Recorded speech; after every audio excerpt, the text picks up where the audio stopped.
আল্লাহকে কে সৃষ্টি করেছেন? জাকির নায়েকের অবাক লাগানো উত্তর। পিস টিভির প্রশ্ন উত্তর পর্বে ডাক্তার জাকির নায়েককে জিজ্ঞাসা করা হলো, আল্লাহকে কে সৃষ্টি করেছেন, যার কোনো শেষ নেই, শুরুও নেই।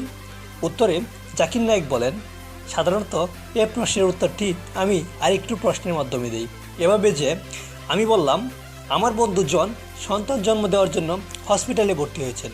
সে হসপিটালে একটি সন্তান জন্ম দিয়েছে। আপনি বলতে পারবেন সন্তান ছেলেটি মেয়ে নাকি ছেলে? ডাক্তার জাকির নায়েক কয়েকবার প্রশ্নটি জিজ্ঞাসা করার পরেও কেউ উত্তর দেয়নি। তখন তিনি বলেন, এখানে ঘটনা হলো, জন একজন পুরুষ, সে কীভাবে সন্তান জন্ম দেবে?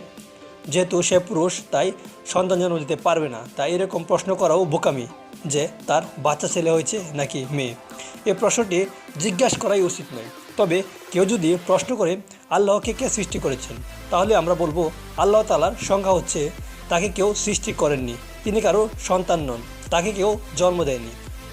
যদি কোনো ঈশ্বর সৃষ্টি হয়ে থাকেন, তাহলে তিনি প্রকৃত ঈশ্বর নন।